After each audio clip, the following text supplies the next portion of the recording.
मी doctor Manjiri Karekar.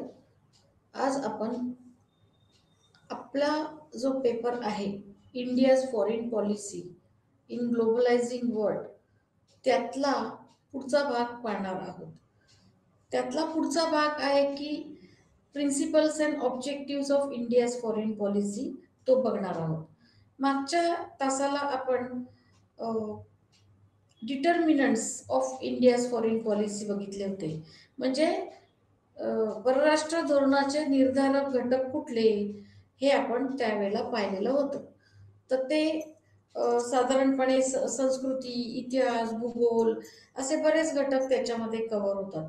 तर आज आपण बघणार आहोत की भारताच्या परराष्ट्र धोरणाची तत्वे कुठली, उद्दिष्ट कुठली, हे आपण आज पाहणार आहोत. तर आता आपण असं समजून घेऊयात की भारताच्या परराष्ट्र धोरणावरती एक मुख्यत्वे करून परंपरांचा पगडा आहे.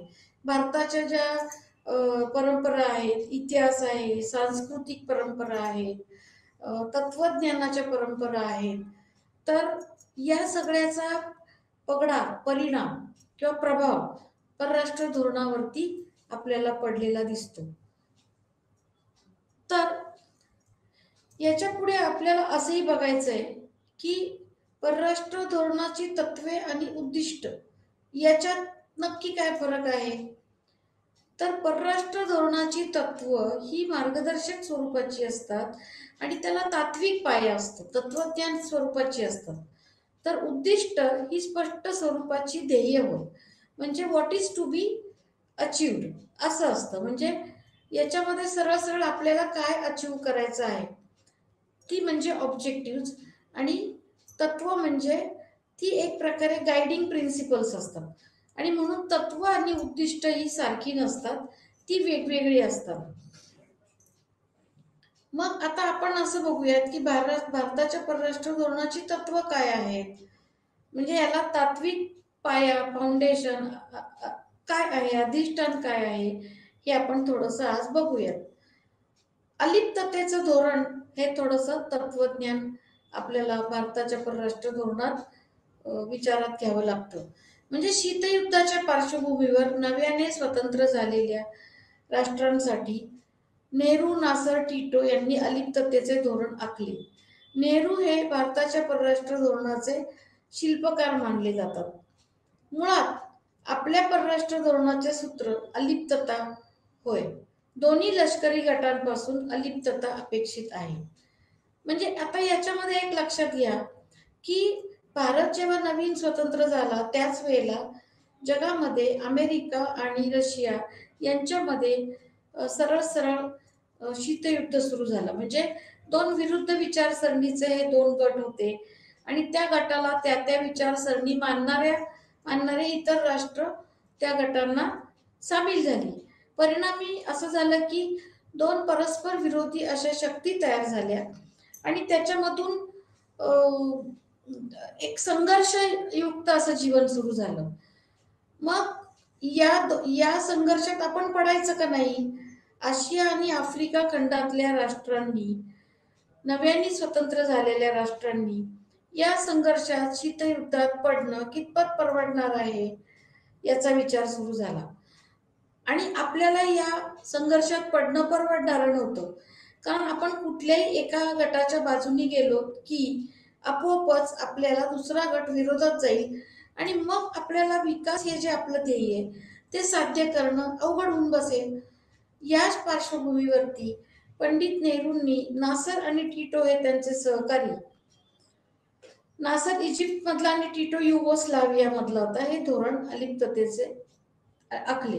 म्हणजे या दोन्ही गटांपासून लांब राहून आपण आपली प्रगती साध्य करूयात आणि अलिप्ततेचे धोरण आखूयात, असं थोडंसं भूमिका यांनी घेतली.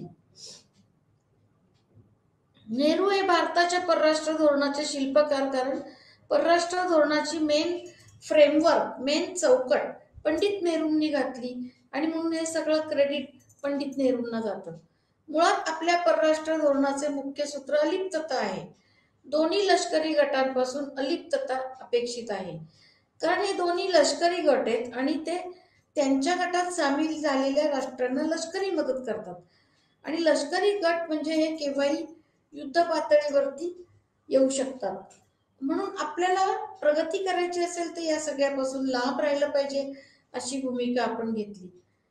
मग याच्यातलं पुढचं तत्व म्हणजे पंचशील तत्वज्ञान. पंचशील म्हणजे शांततापूर्ण सहजीवनाची 5 सूत्र आहेत. पंचशील मध्ये ही 5 तत्वांचा समावेश होतो. आणि ही तत्व नवीन नाहीये, तर ही तत्वे भारत आणि चीन मध्ये जो मैत्री करार झाला,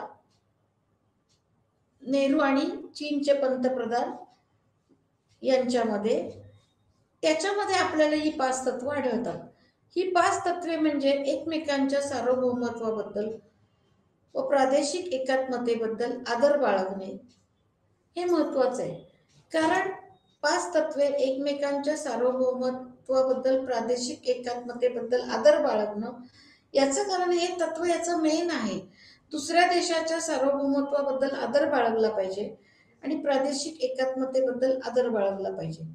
म्हणजे दुसऱ्या देशाची सार्वभौमत्व अतिक्रमण करून किंवा येणं प्रकाराने ते धोक्यात आणून स्वतःचं स्वातंत्र्य राखणं हे काही योग्य नाही. आणि प्रादेशिक एकात्मतेबद्दल आदर बाळगणं हे पण याच्यात अपेक्षित आहे. हे याचं प्रमुख तत्व आहे. याच्यामध्ये अनाक्रमण म्हणजे नॉन ॲग्रेशन हे पण एक प्रमुख तत्व आहे. म्हणजे दुसऱ्या देशाच्या सीमेवरच्या अंतर्गत आक्रमण करायचं नाही. यामध्ये कुठंतरी धोका त्यांनी प्रिव्हेंट केलेला आहे.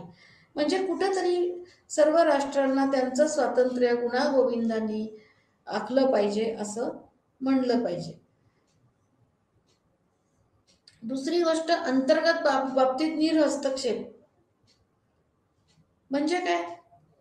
याच्यामध्ये असं अपेक्षित आहे की दुसऱ्या देशाचे जे काही व्यवहार आहेत त्याच्यामध्ये कुठेही ढवळाढवळ करायची नाही असं म्हणलेलं आहे. म्हणजे जास्त दुसऱ्याचं स्वातंत्र्य अडचणीत आणायचं नाही. त्यांचे अंतर्गत निर्णय, अंतर्गत जे काही घडामोडी आहेत त्या दुसऱ्या देशांनी कुठेही दखल घ्यायची नाही असं याच्यात अपेक्षित आहे. आणि समताधिष्ठित संबंध अपेक्षित आहे. म्हणजे असं आहे की समतेच्या तत्वावरती हे संबंध अपेक्षित याच्यामध्ये आहेत.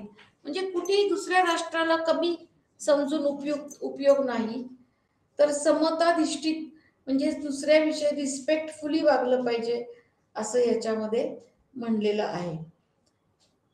आणि शांततापूर्ण सहजीवन म्हणजे पीसफुल कोएक्झिस्टन्स, याचा अर्थ शांत आयुष्य जगणे, कुठे दंगे धोपे न स्वीकारणे आणि एकंदर नांदा सौख्य बरे अशा तत्वज्ञानाचा स्वीकार हे याच्यामध्ये अपेक्षित आहे. कारण शांततापूर्ण सहजीवन असेल तरच प्रगती करणे शक्य होईल असं दिसतं. आणि म्हणून पंचशील तत्वज्ञान हे अलिप्ततेच्या तत्वज्ञानाच्या इतकीच महत्वाचा असा हा टप्पा आहे पंचशील तत्वज्ञान. आणि म्हणून ही तत्व आजही जिवंत आहेत. आणि भारत चीन जो मैत्री करार झाला हिंदी चिनी भाई त्याच्यामध्ये पंचशील तत्वज्ञान हा त्याचा बेस होता, लक्षात घ्या. म्हणजे पण चीनने अर्थात तो पुढे पाळला नाही. ते सगळं मैत्री करार मोडून 1962 मध्ये अतिक्रमण केलं आपल्यावरती. पंचशील मधली कुठलीच तत्व चीननी पाळली नाहीत असं आपल्याला दिसतं. याच्या पुढचं तत्वज्ञान म्हणजे वसाहतवादाला विरोध, साम्राज्यवादाला विरोध, वर्णद्वेषाला विरोध, हेही आपल्याला याच्या पुढचं दिसतं. म्हणजे भारताच्या परराष्ट्र धोरणाचं अजून एक वैशिष्ट्य म्हणजे जी पश्चिम राष्ट्रे आफ्रिका, आशिया, लॅटिन अमेरिकेतील राष्ट्रांबरोबर वसाहती, साम्राज्यवादी, वर्णद्वेषी धोरण आखत होती त्याला आपण सातत्याने विरोध केला आहे. याचं कारण आपण सातत्याने ब्रिटिश वसाहतीचा अनुभव घेतलेला आहे. आता तुम्ही हे असं समजून घ्या की वेस्टर्न कंट्रीज, पश्चिमात्य राष्ट्र, आफ्रिका, आशिया आणि लॅटिन अमेरिकेतली जी गुलाम राष्ट्र होती त्यांच्याबद्दल सतत काही पार्शलिटीचं धोरण आखत होती. आणि वसाहती, त्यांनी त्याच्या वसाहती तयार केल्या आणि त्या वसाहतींची लूटमार सुरू केली, त्यांचं शोषण सुरू केलं. आणि अशा अर्थाने आपला साम्राज्यवादी धोरणाला विरोध आढळतो. आणि वर्णद्वेषी धोरण, कारण विशेषतः दक्षिण आफ्रिकेमध्ये वर्णद्वेषी धोरण खूप दिसते. काळे गोरे वाद वगैरे खूप आपल्याला दिसतात आणि काळ्या लोकांना तुच्छतेच्या भावनेने वागवलं जायचं, हेही आपण बघत होतो. आफ्रिकाच काय, भारतामधले लोक काळे नसले तरी गौवर्णीय जरी असले तरीही ते आपल्याला तुच्छतेनेच वागवत होते. पण वसाहती निर्माण करून आपल्याकडचा कच्चा माल घेणे आणि त्यांचा पक्का माल विकण्यासाठी बाजारपेठी तयार करणं, असे धोरण जे आपण अनुभवलेलं होतं पाश्चिमात्य राष्ट्रांचं, त्याचा आपण अनुभव घेतला होता. शोषण कसं होतं हे पण आपण बघितलेलं होतं. आणि म्हणून आपण वसाहतवादाला विरोध केला, साम्राज्यवादाला विरोध केला, वर्णद्वेषाला विरोध केला, असं आपल्याला दिसतंय. पुढचं एक आपलं तत्व म्हणजे आंतरराष्ट्रीय तंटे सोडवण्यासाठी बळाचा वापर करणे. भारताने सत्याग्रह व अहिंसा ही तत्वे महत्वाची मानली, त्यामुळे तंटे सोडवण्यासाठी बळाचा वापर न करणे हे तत्व पालन केलं. कारण आपल्या फॉरेन पॉलिसीला तत्वज्ञानाचा जो आधार आहे, अधिष्ठान आहे, त्याच्यामध्ये सत्याग्रह आणि अहिंसा ही तत्व महत्वाची आहेत. आणि ही तत्व आपण आंतरराष्ट्रीय संबंधांमध्ये वापरली पाहिजेत, असं आपलं म्हणणं आहे. आणि म्हणून आंतरराष्ट्रीय भांडणं सोडवण्यासाठी बळाचा वापर न करणं हे तत्व पालन केले पाहिजे, अशी भूमिका आपण पहिल्यापासून घेतलेली आढळते. मग त्यासाठी इतर मार्ग जे आहेत, मध्यस्थी, वाटाघाटी, लवाद नेमणे किंवा शांततामय मार्गाने काही वाद सोडवणे, आंतरराष्ट्रीय कायद्याचे मार्ग वापरणे, अशा इतर मार्गांनी ही भांडणं सोडवली पाहिजेत असं आपल्याला वाटतं. भारत हा लष्करी आणि सहलष्करी मदत असे तोंडे सोडवण्यासाठी करतो. म्हणजे भारत हा नेहमीच डिस्प्यूट सेटलमेंटसाठी पुढे आहे. त्यासाठी तो मिलिटरी आणि पॅरामिलिटरी सोर्सेस असिस्टन्स पुरवतो. आणि आपण अशा अनेक ठिकाणी शांती सेना पण पुरवलेल्या आहेत, कित्येक ठिकाणी वैद्यकीय मदत पुरवली आहे, कित्येक ठिकाणी इतर काही मदती पुरवलेल्या आहेत. काही लस पुरवणे, म्हणजे युनायटेड नेशन्सला पण आपण त्या प्लॅटफॉर्मवरती सुद्धा मदती पुरवलेल्या आहेत असं आपल्याला आढळतं. मग असं लक्षात घ्यायला लागतं की आंतरराष्ट्रीय तंटे सोडवण्यासाठी भारत हा बळाचा वापर टाळतो. आणि हे योग्य आहे, कारण आपला गांधीयन फिलॉसॉफीचं फाउंडेशन आपल्या सगळ्या परराष्ट्र धोरणाला आलेलं आहे. याच्या पुढचं एक तत्व म्हणजे युएनच्या आदर्श तत्वांवरती विश्वास आहे भारताचा. म्हणजे युनायटेड नेशन्सची जी सनद तयार करण्यासाठी भारताला निमंत्रित केले होते आणि भारत हा नव्याने स्वतंत्र झालेला असा देश की ज्याला सनद तयार करण्यासाठी निमंत्रण मिळालेलं होतं, त्यातूनच भारताच्या तत्वनिष्ठेवरचा विश्वास आपल्याला दिसतो. यातून UN बड्या राष्ट्रांच्या लहरीपणावरती लक्ष ठेवू शकतो. म्हणजे कसं आहे की युएनचा एक सनद तयार केली, UN चार्टर म्हणतात त्याला, आणि त्याच्यामध्ये काही आंतरराष्ट्रीय राजकारणामध्ये किंवा आंतरराष्ट्रीय वातावरणामध्ये राष्ट्रांनी वागण्याचे काही नियमावली, प्रोटोकॉल्स लेखी दिले गेले. याचा परिणाम असा होतो की UN हा बड्या राष्ट्रांच्या लहरीपणावरती लक्ष ठेवू शकतो. ओके, म्हणजे युएनच्या सुरक्षा परिषदेची पुनर्रचना करण्याची मागणी भारत करतोय. ते याच्यासाठी की भारताचं असं म्हणणं आहे की सुरक्षा परिषदेची पुनर्रचना, रिफ्रेमिंग करा. की ज्याच्या आता काय परिस्थिती आहे की सुरक्षा परिषदेमध्ये फक्त 5 परमनंट सभासद आहेत आणि 10 टेम्पररी सभासद आहेत. भारतासारख्या अलिप्त देशाला परमनंट सभासदत्व द्यावं का, आणि भारत त्याच्या खूप दिवस झालं फॉलोअप करतोय, मागे लागलाय. याच्यावरती डिस्प्यूट आहे आणि भारताला परमनंट सभासदत्व द्यावं का नाही याच्यावरती वाद आहे. आणि याच्यावरती ज्या बड्या सत्ता आहेत त्याच्यामध्ये दरवेळेला कुणीतरी वेटो पॉवर वापरतं आणि भारताचं परमनंट सभासदत्व त्याच्यामुळं रोखलं जातं. हे लक्षात घ्या. 5 जे परमनंट सभासद आहेत त्याच्यामध्ये इंग्लंड, अमेरिका, रशिया, चीन, फ्रान्स असे 5 परमनंट सभासद आहेत. आणि चीन हा सतत वेटोचा वापर करतो. म्हणजे चीन हा खूप रिलायबल असा आपला शेजारी राष्ट्र नाहीये. आणि म्हणून या सगळ्या पार्श्वभूमीवरती भारताचं असं म्हणणं आहे की भारताने परमनंट असं सभासदत्व घ्यावं, म्हणजे भारत त्याच्या अलिप्ततेच्या भूमिकेचा तिथे अनुयाय करू शकतो. ओके, म्हणजे युएनच्या आदर्श तत्वांवरती सुद्धा विश्वास आहे आणि हा विश्वास आपण सगळ्या राष्ट्रांनी ठेवलाच पाहिजे अशी भारताची भूमिका आहे. याच्या पुढचं आपलं जे तत्व आहे ते असं आहे की न्याय्य आणि समताधिष्ठित आंतरराष्ट्रीय रचना.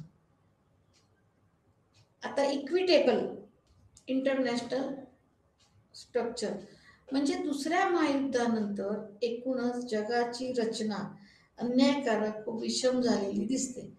भारत व इतर काही देशांना विषमतेची व पूर्वग्रह दूषित वागणूक मिळते असं आपल्याला दिसते. म्हणजे दुसऱ्या महायुद्धानंतर काय झालंय की जगाची एक सरळ सरळ 2 भागामध्ये विभागणी दिसते. एकतर अति पुढारलेली राष्ट्र, श्रीमंत राष्ट्र, दुसरीकडे मागासलेली किंवा विकसनशील राष्ट्र किंवा गरीब राष्ट्र. जगाची विभागणी 2 भागात झाली आहे. आणि मग त्याच्यामध्ये काय होतं की भारतासारखे जे देश आफ्रिकेतले, आशिया खंडातले ते जे नव्याने स्वतंत्र झालेत, विकास करू पाहतायत, अशा देशांना विषमतेची व पूर्वग्रह दूषित वागणूक मिळते असं दिसतं. त्यामुळे न्याय्य व समताधिष्ठित आंतरराष्ट्रीय रचना हे भारताचे परराष्ट्र धोरणाचे तत्व बनले. भारताने ही सगळ्या विषम वागणुकीचा अनुभव घेतलेला आहे आणि म्हणून न्यायावर आधारित, समतेवर आधारित आंतरराष्ट्रीय रचना असावी असं परराष्ट्र धोरणाचं आपलं त्याच्यातून तत्व बनलेलं आहे. आणि याचाच एक भाग म्हणून भारत सतत युएनच्या सुरक्षा समितीची पुनर्रचनाची मागणी करतो. मग आता याच्यात असं आपल्याला असं म्हणता येईल की यात आशिया व आफ्रिकेतील देशांचा समावेश अपेक्षित आहे.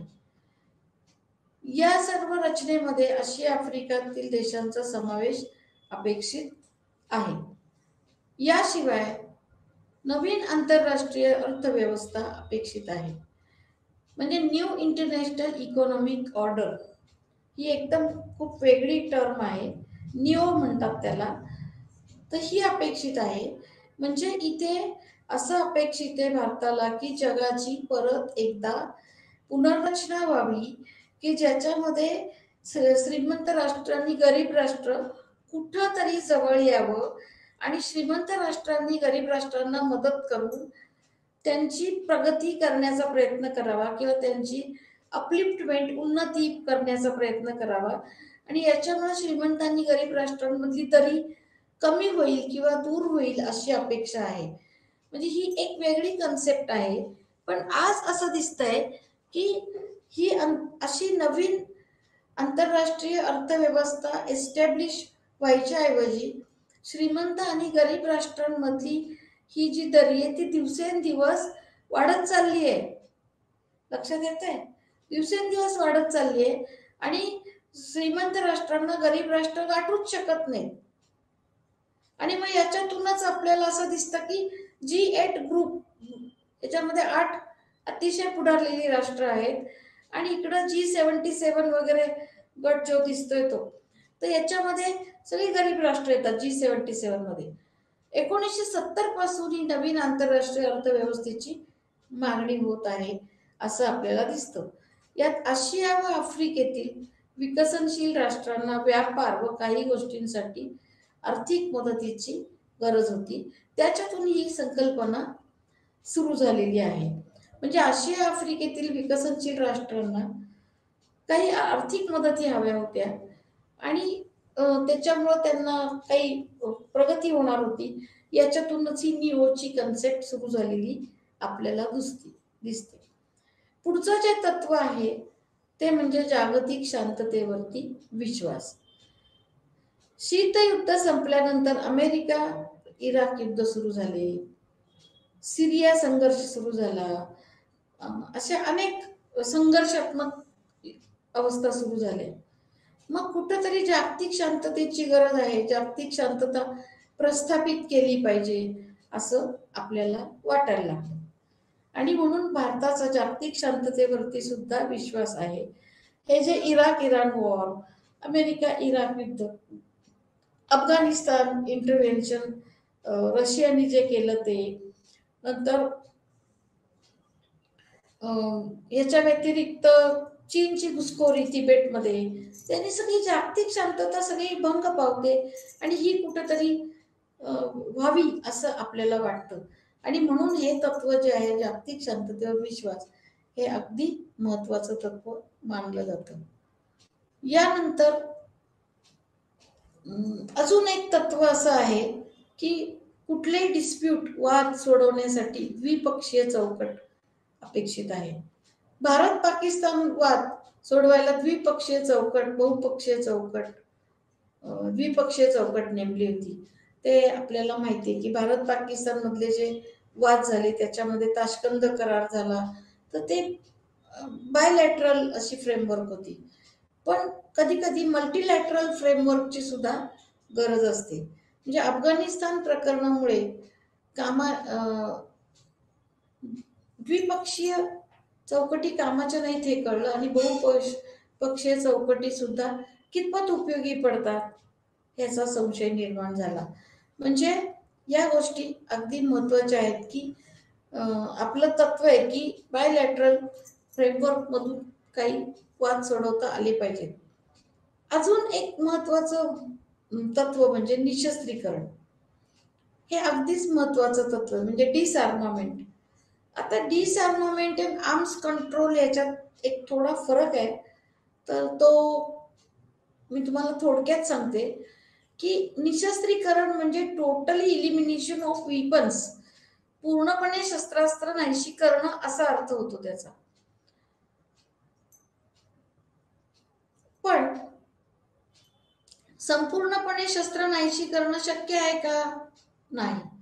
कारण अशी शस्त्र नाहीशी करणं, असे काही एक्सप्लोजन्स करणं किंवा हे नष्ट करणं यांनी नवीनच एक संकट निर्माण होऊ शकतो.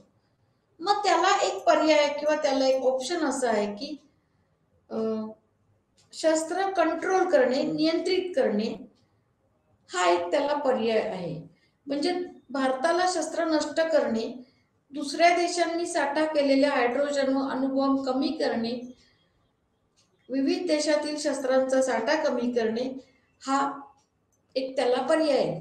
म्हणजे दुसऱ्या देशांनी साठा केलेल्या हायड्रोजन व अणुबॉम्ब कमी करणे, नवीन निर्मिती थांबवणे आणि आहे ते वापरणं थांबवणं हा त्याला एक पर्याय आहे. आणि अशा प्रकारे रिडक्शन ऑफ आर्म्स म्हणजे शस्त्रांचा साठा कमी करणं हा एक त्याला चांगला पर्याय आहे. आणि म्हणून फुल्ली डिसआर्मामेंट इज नॉट पॉसिबल, तर रिडक्शन ऑफ आर्म्स कंट्रोल या कॉन्टेक्स्टमध्ये भारत विचार करतोय असं आपल्याला दिसतंय.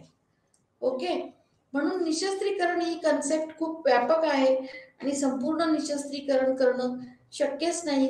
कारण संपूर्ण निशस्त्रीकरण करणं म्हणजे जी तयार शस्त्र आहेत ती नष्ट करणे, आणि ती नष्ट करताना नवीनच एक इकॉलॉजिकल बॅलन्स जाऊ शकतो, बायोलॉजिकल बॅलन्स जाऊ शकतो, एन्व्हायरमेंटल बॅलन्स जाऊ शकतो. आणि म्हणून त्याला पर्याय शस्त्रास्त्र कमी करणे, नियंत्रित करणे हा त्याला एक चांगला पर्याय आहे असं आपल्याला म्हणावं लागतं. भारताच्या परराष्ट्र धोरणात आता ही झाली तत्व.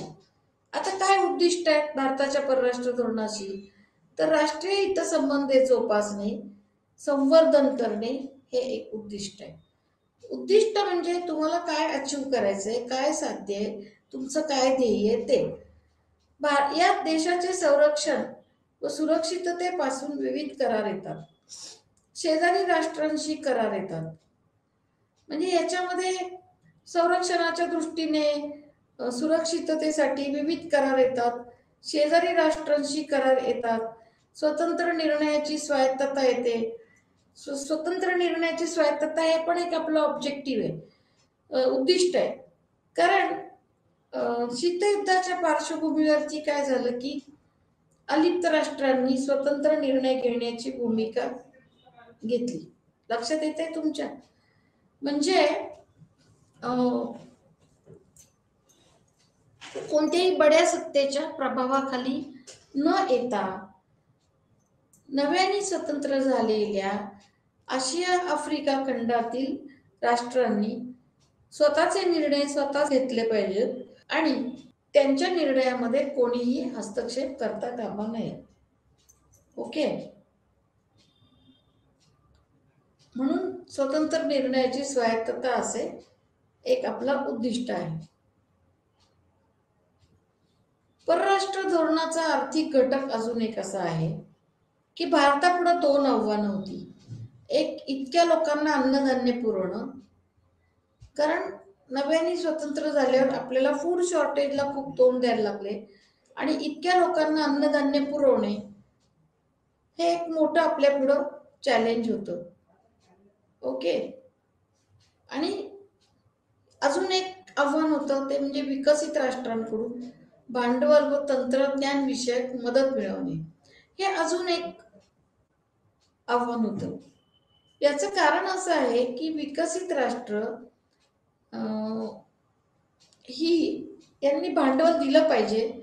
दिलं तर ते काही अटी घालून देतात आणि त्या अटी आपल्याला मान्य पाहिजेत, परवडणाऱ्या पाहिजेत आणि आपल्याला कुठल्याही तत्वांचा बळी न देता हे भांडवल मिळवता आलं पाहिजे. कारण भारताला एक परराष्ट्र धोरणाला विशिष्ट तत्व आहेत आणि त्याचा बळी आपल्याला कुठेही द्यायचा नाहीये. आणि तंत्रज्ञान विषयक मदत मिळवणे. आता याच्यामध्ये गंमत अशी आहे की विकसित राष्ट्र जी आहेत ती साधारणपणे टेक्नॉलॉजिकल असिस्टन्स कुठेही द्यायला नको म्हणतात किंवा टाळतात. याचं कारण विकसनशील देश हा टेक्नॉलॉजीच्या बाबतीत भारताच्या बरोबरीत येऊ शकेल, त्या देशाच्या बरोबरीत येईल असं वाटल्यामुळं तंत्रज्ञानाच्या बाबतीमध्ये विकसनशील देशांना हे देश मागे ठेवायला बघतात, मागासलेले ठेवायला बघतात, थोडे अज्ञान ठेवायला बघतात आणि ती मदत मिळवणे, ती टेक्निक समजून घेणं तंत्रज्ञानाची, हे सुद्धा आपलं उद्दिष्ट आहे असं आपल्याला म्हणावं लागतं. अजून एक उद्दिष्ट असं आहे आपलं, जागतिक दहशतवादाची चौकट.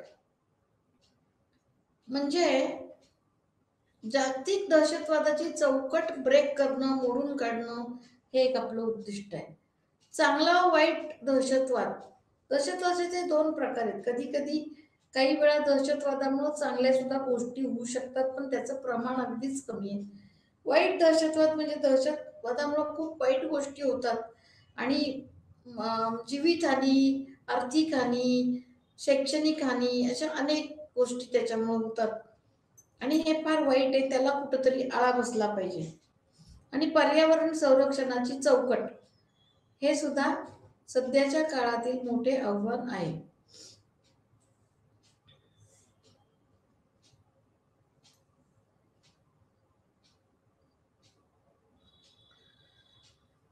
कारण आत्ता हे जे शस्त्रास्त्र निर्मिती किंवा जे नवीन नवीन शोध लागतात, केमिकल वेपन्स वगैरे, याच्यामुळं कुठंतरी इकॉलॉजिकल बॅलन्स जातोय असं आहे. म्हणून पर्यावरण संरक्षण सुद्धा तितकंच महत्वाचं आहे आणि ते सध्याच्या काळातलं मोठं आव्हान आहे असं आहे. आणि म्हणून हे चौकट कुठेही डिस्टर्ब न करता आपल्याला दहशतवादाची चौकट मोडून काढायची आहे असं आपलं ध्येय आहे, असं उद्दिष्ट ठेवलेलं आपण. नंतर याच्या पुढचं उद्दिष्ट म्हणजे तंत्रज्ञानाचे संक्रमण. म्हणजे non discriminatory technology transfer regime. आता हे फार समजून घेण्यासारखं आहे. एक म्हणजे NPT अस्तित्वात आल्यानंतर भारताने ही भूमिका घेतली. NPT म्हणजे न्यूक्लिअर प्रॉलिफरेशन टेस्ट. ओके. विकसित देश हे अविकसित देशांना तंत्रज्ञानापासून वंचित ठेवू बघतात. म्हणजे ते टेक्नॉलॉजिकली त्यांना इग्नोरंट ठेवू बघतात, हे देश अज्ञानी ठेवू बघतात. हे भारताला मान्य नाही. आणि म्हणून भारताने काय केलं, NPT सारख्या करारावरती सही केलेली नाही. ही फार मोठी घटना आहे की भारताने NPT वर सही केली नाहीये आणि अजूनही ती केली असं मला वाटत नाही. 1968ला NPT झाली तेव्हापासून हे वाद चालू आहेत आणि भारत NPT वर सह्या करत नाही. याचं कारण त्याच्यामध्ये बड्या राष्ट्रांनी अशी भूमिका घेतलेली आहे की विकसनशील राष्ट्र किंवा ही जी गरीब राष्ट्र आहेत यांनी NPT म्हणजे न्यूक्लिअर प्रॉलिफरेशन टेस्ट करू नयेत, यांनी अण्वस्त्र बनवू नयेत. म्हणजे याचा एक अर्थ असा आहे की या बड्या राष्ट्रांकडे स्वतःची अण्वस्त्र आहेत आणि गरीब राष्ट्रांनी बनवायची नाहीत. म्हणजे नकळत काय झालं की यांची आहेत ती तशीच, ती कुठेही डिस्ट्रॉय करायची नाही, कारण डिसआर्मामेंट परवडत नाही, आणि गरीब राष्ट्रांनी बनवायची नाही. म्हणजे केव्हाही बडी राष्ट्र गरीब राष्ट्रांचा ताबा घेऊ शकतात, पुन्हा एकदा त्यांना गुलामगिरीमध्ये ढकलू शकतात. हा त्याच्यामध्ये धोका आहे आणि म्हणून भारताने NPT वरती सही केलेली नाही, हा धोका टाळण्यासाठी. लक्षात घ्या. मग म्हणजे ही बड्या राष्ट्रांची छोट्या राष्ट्रांवरती एक प्रकारे दादागिरी आहे आणि बॉसिंग आहे आणि हे आपल्याला नको आहे, हे आपलं उद्दिष्ट आहे. आणि म्हणून नॉन डिस्क्रिमिनेटरी टेक्नॉलॉजिकल ट्रान्सफर हे आपलं ध्येय आहे की आपल्यालाही टेक्नॉलॉजी आली पाहिजे, आपल्याला सुद्धा आपणही काही कमी नाही आहेत आणि आपल्याला परत कुठेही गुलामगिरीत जाण्याची इच्छा नाहीये. आणि तुम्ही एक बघा, एक तुम्हाला आठवत असेल की 1968ला NPT करार, त्यानंतर 1974ला भारताने पहिली न्यूक्लिअर टेस्ट केलेली, अण्वस्त्र चाचणी केलेली आहे. त्यानंतर की आम्ही कुठेही कमी नाहीये हे दाखवण्यासाठी. त्यानंतर परत एकदा 1998ला सुद्धा दुसरी अण्वस्त्र चाचणी केलेली आहे. म्हणजे 1996ला यानंतर CTBT आला. NPT नंतर CTBT म्हणजे कॉम्प्रिहेन्सिव्ह टेस्ट बॅन ट्रीटी, म्हणजे सर्व टाईपच्या चाचण्यांना बंदी, म्हणजे भूमिगत, पाण्यातील, हवेतील, बायोलॉजिकल सगळ्या चाचण्यांना बंदी. याच्यावरही भारताने सही केलेली नाही. उलट त्यानंतर 98 मध्ये दुसरी अण्वस्त्र चाचणी करून भारताने असं सिद्ध केलं की भारत हे अण्वस्त्रधारी देश आहे, भारत कुठेही कमी नाही. India is a rising power, rising soft power, rising nuclear power, असं पिक्चर आज आपण क्रिएट केलेलं आहे. आणि अशा प्रकारच्या करारांवरती भारताने सह्या नाकारलेल्या आहेत. याचं कारण आपल्याला टेक्नॉलॉजी डेव्हलप करायची आहे आणि एक आहे याच्यात प्रॉमिस असं आहे की भारत त्याच्या टेक्नॉलॉजीचा कुठेही गैरवापर करणार नाही, कुणावरही आक्रमण करणार नाही. नो फर्स्ट यूज हे तत्व आहे आपलं. पहिल्यांदा आम्ही कुठली शक्ती वापरणार नाही, पण आमच्यावर कुणी आक्रमण केलं तर आम्ही सोडणार नाही, असं त्याच्यातून आपण मेसेज जगाला दिलेला आहे. मग आता अगदी अलीकडची प्रगती म्हणजे नरेंद्र मोदींच्या काळामध्ये तर भारत हा मृदू सत्ता व्हावी याच्यावर आहे, सॉफ्ट व्हावं. म्हणजे काय, म्हणजे डिजिटायझेशन शब्द तुम्ही ऐकून असाल की भारतामध्ये डिजिटायझेशन झालं पाहिजे, डिजिटल क्रांती झाली पाहिजे, संगणकीय क्रांती झाली पाहिजे, सगळ्यांना कॉम्प्युटर आला पाहिजे, सगळे व्यवहार ऑनलाईन करता आले पाहिजेत, पेपरलेस वर्क करता आलं पाहिजे. या सगळ्यांवरती भारताने हे केलेलं आहे. काय केलेलं आहे, भर दिलेला आहे. आणि विशेषतः नरेंद्र मोदींनी तर खूप याला महत्त्व दिलेलं आहे. नरेंद्र मोदींनी सॉफ्ट पॉवर अप्रोच घेतलेला आहे आणि त्यासाठी कॉम्प्युटर क्षेत्रातले, संगणक क्षेत्रातले खूप खूप आपण विकास, काही ॲडव्हान्स टेक्नॉलॉजीज आपण स्वीकारलेल्या आहेत असं म्हणता येईल. आणि मग त्याच्यामध्ये असंही म्हणलं जातं की भारताबाहेर विखुरलेल्या भारतीयांनी भारतासाठी काही कर्तव्य पार पाडावीत. म्हणजे आपले असंख्य भारतीय हे भारताबाहेर आहेत पसरलेले, ते काही चांगल्या देशांमध्ये सुद्धा आहेत. तर त्यांना माहीत असलेली आधुनिकतेची क्रांती, ही आधुनिक संगणकीय क्रांती, ह्या सगळ्याचा वापर त्यांनी काही भारतासाठी करावा आणि आपली कर्तव्य पार पाडावी असं म्हटलेलं आहे.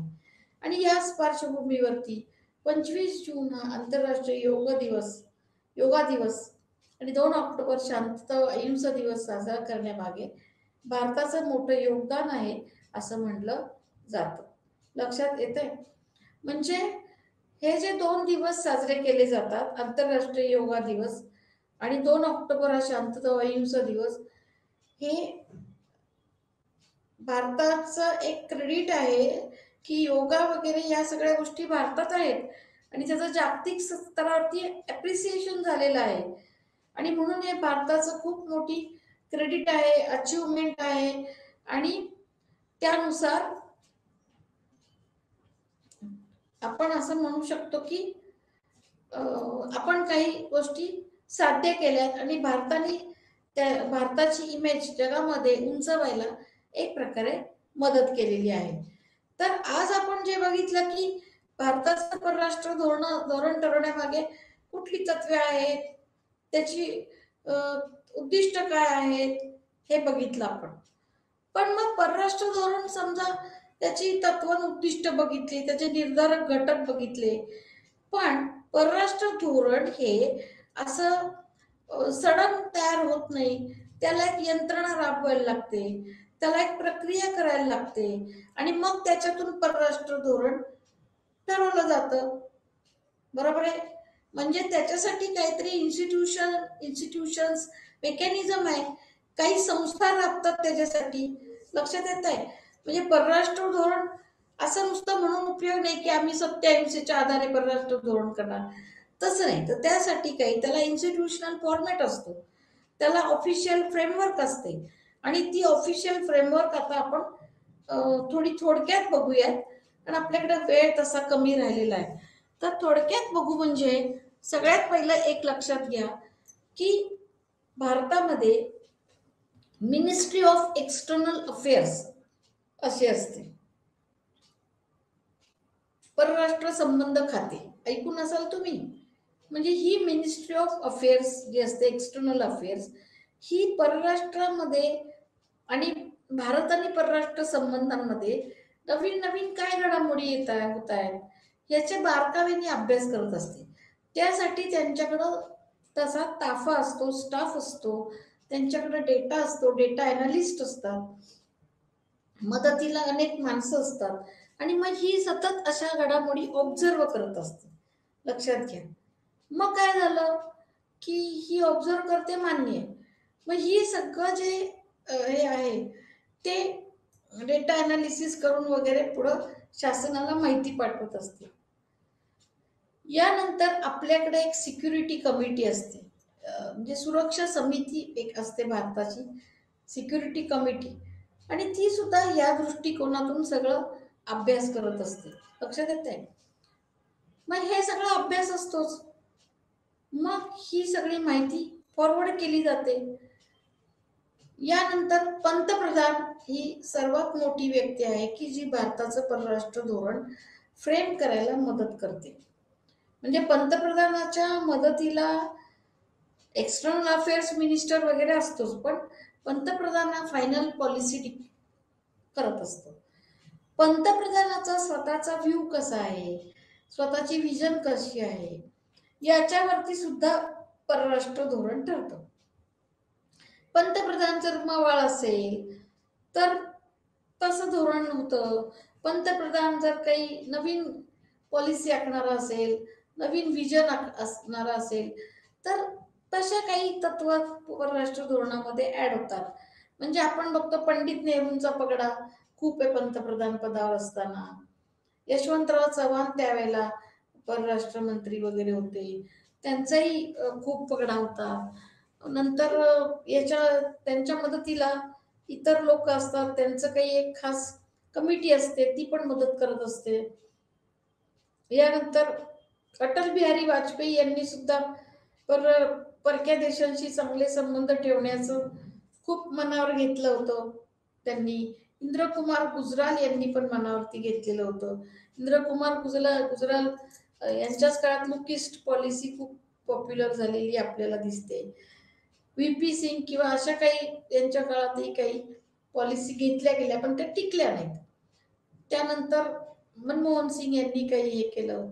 पण पंतप्रधान मोदींच्या काळामध्ये लुक ईस्टचं रूपांतर लुक ऍक्ट मध्ये झालं. पूर्वेकडं बघा नाही, पूर्वेकडं कृती करा, म्हणजे या देशांशी इंटरॅक्शन करा, त्यांच्याशी संबंध वाढवा, अशी थोडीशी पॉलिसी मोदींनी घेतलेली आपल्याला दिसते. म्हणजे या सगळ्या पॉलिसी फॉर्म्युलेशन मध्ये की रोल जो आहे तो पंतप्रधान करतात. इथपर्यंत कळलं. म्हणजे पंतप्रधानांची भूमिका ही अतिशय महत्वाची याच्यामध्ये. या व्यतिरिक्त अजून आपल्याला काय दिसते याच्यामध्ये, की संसदेची भूमिका सुद्धा तितकीच महत्वाची आहे. कारण कुठलीही भूमिका घेतली तर त्याला संसदेमध्ये मान्यता घ्यावी लागते. आलं लक्षात? म्हणजे ती अशी अचानक कुठल्या तरी भूमिका नाही घेता येत, तर ते सँक्शन बाय पार्लमेंट असं करावं लागतं. आणि पार्लमेंटनी ती सँक्शन केली की ती भूमिका ही ऑफिशियल होते. म्हणजे पंतप्रधानाच्याही वरती पार्लमेंट आहे. पंतप्रधान एकटा निर्णायक भूमिका घेत नाही, तो फक्त पॉलिसी फ्रेम करायला मदत करतो. भूमिका पॉलिसी ऍक्च्युली पार्लमेंटमध्ये सँक्शन झाल्याशिवाय घेता येत नाही. मग पार्लमेंटमध्ये सुद्धा मदतीला कमिट्या असतात, पार्लमेंटच्या कमिट्या असतात. म्हणजे एखाद्या भूमिकेच्या बाबतीत असं होऊ शकतं की त्या कमिटीकडं, रिस्पेक्टिव्ह कमिटीकडं ती भूमिका रिकन्सिडरेशनसाठी परत पाठवली गेली, असं होऊ शकतं. ओके. आणि मग ती कमिटीमध्ये एक्सपर्ट्स असतात, ते एक्सपर्ट्स ही भूमिका बरोबर आहे का, चूक आहे, किंवा अजून काही भूमिका घेतली पाहिजे का, अशा प्रकारे काही ओपिनियन्स देतात. आणि म्हणून पार्लमेंटरी कमिटीज या सुद्धा तितक्याच महत्वाचा रोल करतात. आणि मग याच्यानंतर काही एक्सपर्ट्सचं मत घेतलं जातं. फॉरेन पॉलिसी अफेअर्स मधला ज्यांचा अभ्यास आहे अशा एक्सपर्ट्सचं मत घेतलं जातं. काही IFS दर्जाचे अधिकारी असतात, त्यांची काही ओपिनियन्स घेतली जातात, त्यांची काही मतं घेतली जातात.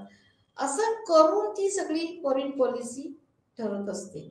त्यामुळे फॉरेन पॉलिसीला शेवटी इन्स्टिट्यूशनल फ्रेमवर्क असणं खूप महत्वाचं आहे. जोपर्यंत फॉरेन पॉलिसीला इन्स्टिट्यूशनल फ्रेमवर्क मिळत नाही तोपर्यंत फॉरेन पॉलिसी ही ऑथेंटिकेट होत नाही, ऑफिशियल होत नाही. आणि म्हणून इन्स्टिट्यूशनल फ्रेमवर्क या तितक्याच महत्वाच्या आहेत. मग फॉरेन पॉलिसी समजा ठरली तरी त्याला इम्प्लिमेंटेशन करायला लागतं. म्हणजे त्याला मेकॅनिझम राबवायला लागते, त्याला यंत्रणा राबवायला लागते. म्हणजे फॉरेन पॉलिसी ठरली किंवा पाकिस्तानशी आपण मैत्रीचे संबंध ठेवू, अशी फॉरेन पॉलिसी ठरली समजा, तर ती राबवायची कशी, त्याला एक मेकॅनिझम म्हणजे त्याला ऑर्डर्स काढावे लागतात, ब्युरोक्रेसीचा ह्याच्यात उपयोग होतो, ब्युरोक्रेसीचा सपोर्ट मिळतो. आणि म्हणून अशा प्रकारे मेकॅनिझम राबवणं आणि मेकॅनायझेशन या सुद्धा तितक्याच महत्वाच्या गोष्टी आहेत. लक्षात येत आहे तुमच्या? म्हणजे आता चीन विषयी आपण काय धोरण आखायचं हे ठरवायला अनेक इन्स्टिट्यूशनल फ्रेमवर्क कामी येतील, बरोबर आहे. पण चीन विषयीचं धोरण आखल्यानंतर ऍक्च्युली आता आपण ऍक्शन काय घ्यायची हे सुद्धा तितकंच महत्वाचं आहे. आता चीनने अरुणाचल प्रदेश क्लेम केला. मग आपण मध्यंतरी घडामोडी ज्या झाल्या ते बघितल्यात. डोकलाम इश्यू पण तुम्हाला माहिती आहे, ऐकून असाल. डोकलाम इश्यू, अरुणाचल प्रदेश क्लेम केलेला, किंवा तिबेट मधला हस्तक्षेप, याच्यासाठी आपण काय स्टँड घ्यायचा, याच्यासाठी काही निश्चित स्वरूपाच्या आपल्याला मेकॅनिझम राबवाव्या लागतात. लक्षात येत आहे? आता एक लेटेस्ट असं मी सांगते की चीन इकडं आपल्याशी मैत्री वाढवायला बघतो, काही आर्थिक करार करतो, व्यापारी करार करतो, आणि इकडं डोकलाममध्ये हस्तक्षेप कर, इकडं हस्तक्षेप कर, नंतर अरुणाचलमध्ये घुस, अरुणाचलचा प्रदेश क्लेम कर, मॅकमोहन लाईनचा इश्यू वेगळाच आहे. भारत चीन डिस्प्यूटमध्ये 6 खूप ज्वलंत इश्यू पेंडिंग आहेत, त्यातला कुठलाही आतापर्यंत सुटलेला नाहीये. तर मग आता आपण इथे काय करायचं याच्याविषयी एक पॉलिसी ठरवून ती एक मेकॅनिझम राबवायला लागते.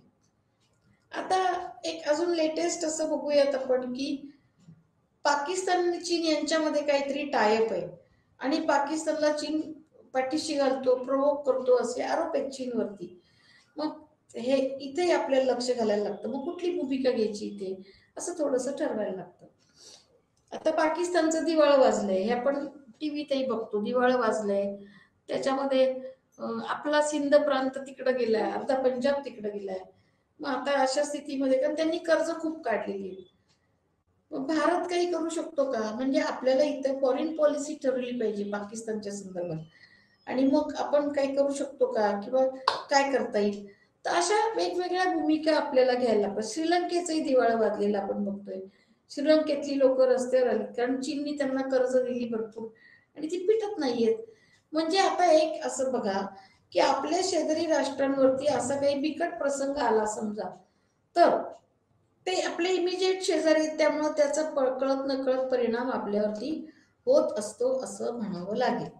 एक लक्षात घ्या, याच्यामधून असं दिसतं की फॉरेन पॉलिसी तयार करणं, त्याच्यासाठी वेगवेगळ्या इन्स्टिट्यूशन्सचा आधार मिळणं आणि त्याचं ॲक्च्युअल इम्प्लिमेंटेशन करणं, त्याचं मेकॅनायझेशन करणं, ही एक लेंथी प्रोसेस आहे. आणि म्हणून भारताचं परराष्ट्र धोरण समजून घेताना आपल्याला भारताचं फाउंडेशन, फिलॉसॉफिकल फाउंडेशन, त्याचं जेनेसिस काय, त्याची हिस्ट्री काय भारताची, अशा अनेक पातळ्यांवरून आपल्याला ते परराष्ट्र धोरण समजून घ्यावं लागतं. लक्षात येते तुमच्या? म्हणजे फॉरेन पॉलिसी समजणं, ते इम्प्लिमेंट करणं, हे काही एवढा सोपं नाहीये, हे लक्षात घ्या. आणि आज कसं झालेलं आहे की एकंदर दहशतवादाची इन्क्रीजिंग बॅकग्राऊंड ऑफ टेररिझम हे दिसत आहे. तर ते सांभाळून ती चौकट फारशी डिस्टर्ब न करता आपल्याला फॉरेन पॉलिसी ठरवायला लागते. कारण आज जागतिक पातळीवरती दहशतवाद माजलेला आहे. तो दहशतवाद हा फक्त काश्मीर पुरता नाहीये, श्रीलंकेपुरता नाहीये, तर ऑल ओव्हर जगातील सगळ्या राष्ट्रांमध्ये आपल्याला हा दहशतवाद बोकाळलेला दिसतो. मग हा दहशतवाद, त्याची कारणं प्रत्येक देशात काही वेगळी असतील, पण हा दहशतवाद त्याचा अभ्यास करून भारताला हे तत्वज्ञान सांभाळावं लागतं. म्हणजे एक लक्षात घ्या की भारताची ऑब्जेक्टिव्ह ही किंवा उद्दिष्ट ही खूप व्यावहारिक आहेत, आणि त्याला पर्यावरण कुठे डिस्टर्ब न करण्याची चौकट आहे. पर्यावरण संरक्षण हे आज खूप महत्त्वाची गोष्ट आहे. या व्यतिरिक्त राष्ट्र धोरण ठरवताना भारताचे काही नागरिक हे किंवा काही भारतीय लोक दुसऱ्या देशांमध्ये सेटल झालेले आहेत, तोही विचार याच्यात करावा लागतो. कारण काही वेळा काय होतं की त्या देशामध्ये काही डिस्टर्बन्सेस असतील तर ते आपले तिकडचे लोक सरळ सरळ मायग्रेट होतात, इथं स्थलांतरित होतात, आणि मग नवीनच समस्या त्याच्यातून सुरू होतात. म्हणजे अमेरिकेत आपले नोकरी निमित्त गेलेले लोक, इंग्लंडमध्ये नोकरी निमित्त गेलेले लोक हे खूप परत परत परत यायला लागलेले आहेत आपल्याला भारतामध्ये. आणि मग याचा सुद्धा आपल्या कुठेतरी फॉरेन पॉलिसीवरती परिणाम होतो. कारण आज इंग्लंडमध्ये सुद्धा असं दिसतंय की भारताच्या तुलनेमध्ये इंग्लंडमध्ये पैशांची व्हॅल्यू कमी झाली आणि आर्थिक टंचाई जास्त आहे इंग्लंडमध्ये, ज्याला आपण सुधारलेला देश म्हणतो ते. म्हणजे ह्या सगळ्याचा विचार आपल्याला लक्षात करावा लागतो. म्हणजे भारतातले तिकडे गेलेले लोक ते अशा वेळी परत येतात, तो भारतीय शासनावरती किंवा भारताच्या एकंदर आर्थिक परिस्थितीवर तो कळत नकळत कुठंतरी एक त्याचा बोजा सुरू होतो आणि भारताची राजकीय परिस्थिती थोडीशी अशा वेळेला डिस्टर्ब होऊ शकते. आणि इन ॲडिशन टू दॅट आपल्या भारतातलं जे अंतर्गत राजकारण आहे, म्हणजे पार्टी सिस्टीम सुद्धा परराष्ट्र धोरणावरती परिणाम करत असते, लक्षात घ्या. म्हणजे भारतातली पार्टी सिस्टीम, पक्षांतर्गत फाटाफूट, इंटरनल राजकारण, कोएलिशनल गव्हर्नमेंट, आघाडीची सरकारं, या सगळ्यांचा परराष्ट्र धोरणावरती परिणाम होत असतो. म्हणजे भारतामध्ये जर स्टेबल पार्टी सिस्टीम नसेल, स्टेबल गव्हर्नमेंट नसेल, तर फॉरेन पॉलिसी ठरवणं हे त्याला थोडंसं अवघड होतं भारताला. आणि मग अशा वेळेला काय होतं की परकीय शक्ती आपला गैरफायदा घेऊ शकते. तुम्ही बघा की याच्या आधी मनमोहन सिंगांचं 10 वर्ष राज्य होतं, ते अलाइनमेंट करूनच राहिलेले होते देशामध्ये, पण राज्य सत्तेवरती. पण त्या काळापेक्षा मनमोहन सिंगांनी अशी खूप स्ट्रॉंग अशी फॉरेन पॉलिसी आखली असं काही दिसत नाहीये 4 ते 14 या काळामध्ये. कारण ते सगळं काँग्रेसचा रूल होतं आणि त्यावेळेला ते सरकार होतं. पण आता कसं आहे की जसं 14 साली मोदी शासनावरती आले, तसं कुठंतरी कॉन्क्रीट स्वरूप फॉरेन पॉलिसीला यायला लागलेलं आहे. म्हणजे I am not in defence of Modi, but he has taken quite strong stand in the context of foreign policy असं म्हणता येईल आपल्याला. म्हणजे मोदी सरकार आलं काय आणि फॉरेन पॉलिसीला दिशा मिळाली, कुठंतरी हे चलन मिळालंय, डिजिटायझेशनला महत्त्व आलं आणि ॲक्टिव्ह फॉरेन पॉलिसीला महत्त्व आलं, सॉफ्ट पॉवर अप्रोचला महत्त्व आलंय. अशा प्रकारे मोदींनी 4 ते आत्तापर्यंत बरीचशी फॉरेन पॉलिसीची सूत्र आणून फॉरेन पॉलिसीला जरा लवचिक केले आणि खूप व्यावहारिक केले असं थोडंसं आपल्याला म्हणायला लागतं. याच्या आधी तर अटल बिहारी वाजपेयींनी पण असे प्रयत्न केलेले होते, पण त्यांची सत्ता काय फार एक जास्त काळ त्यांना सत्ता मिळाली नाही. पण त्या काळात भारत पाकिस्तान बस सेवा सुरू केलेली दिसते अटल बिहारी वाजपेयींच्या काळात. म्हणजे मला वाटतं दिल्ली लाहोर अशी ती बस होती. म्हणजे कुठेतरी कॉर्डियल रिलेशन्स वाढवण्याचा प्रयत्न वाजपेयींनी पण केलेला आपल्याला आढळतो. म्हणजे इथं तुमच्या देशाचं नेतृत्व हे सुद्धा तितकंच महत्त्वाचं आहे. त्या नेतृत्वाचे गुण, त्या नेतृत्वाचा अप्रोच हे सुद्धा तितकंच महत्त्वाचं आहे. आणि आणि म्हणून असं म्हणावं लागतं की फॉरेन पॉलिसी ठरवण्याची जी इन्स्टिट्यूशनल फ्रेमवर्क आहे ती आणि त्याचं मेकॅनिझेशन, त्याचं मेकॅनिझम हे हे सुद्धा तितकंच यामध्ये काम करतं असं म्हणावं लागेल. आणि पर्यावरण म्हणजे कसं आहे की फॉरेन पॉलिसी तर मिसेस गांधींच्या काळातली फॉरेन पॉलिसी बघा तुम्ही, कसा अप्रोच घेतला त्यांनी. त्यांनी प्रयत्न केले संबंध सुधारवण्याचे, सिमला करार केला पाकिस्तान बरोबर. म्हणजे 72 साली त्यांनी तो करार केलेला मला आढळतोय, सिमला करार. एक लक्षात घ्या की मिसेस गांधींनी त्यांच्या परीने भरपूर प्रयत्न केले, पण कदाचित त्यांचे पर्सनल क्वालिटीज ज्या आहेत की त्याच्यामुळं सुद्धा खूप स्ट्रॉंग फॉरेन पॉलिसी वगैरे असं आखायला पण त्रास झाला. पण तरीही त्यांनी त्यांच्या काळामध्ये मला असं वाटतं 81 साली दिल्लीला अलिप्ततेची परिषद भरवलेली होती. म्हणजे अलिप्त राष्ट्रांची शिखर परिषद दिल्लीला भरवणं हे मिसेस गांधींच्या काळामध्ये झालेलं आहे. म्हणजे त्यांनी सुद्धा काही अलिप्त राष्ट्रांची चौकट बांधणे, त्यांची मोठ बांधणे याच्यासाठी प्रयत्न केलेले आढळतात. म्हणजे तुमच्या देशाचं नेतृत्व कसं आहे, त्या नेत्याचे विचार, त्या नेत्याच्या विचाराची बैठक, त्याचं तत्वज्ञान, या गोष्टी या फॉरेन पॉलिसीवर तितकंच वर्कआउट करतात असं मला म्हणावं लागेल. लालबहादूर शास्त्रींचा काळ अनफॉर्च्युनेटली 2च वर्षांसाठी मिळाला, त्यामुळं खूप म्हणावा असा प्रभावी असा इफेक्ट त्यांना देता आला नाही असं म्हणावं लागतं. आणि तरी पण त्यांनी त्यांच्या 2 वर्षाच्या काळामध्ये चांगल्या पद्धतीने भारताचा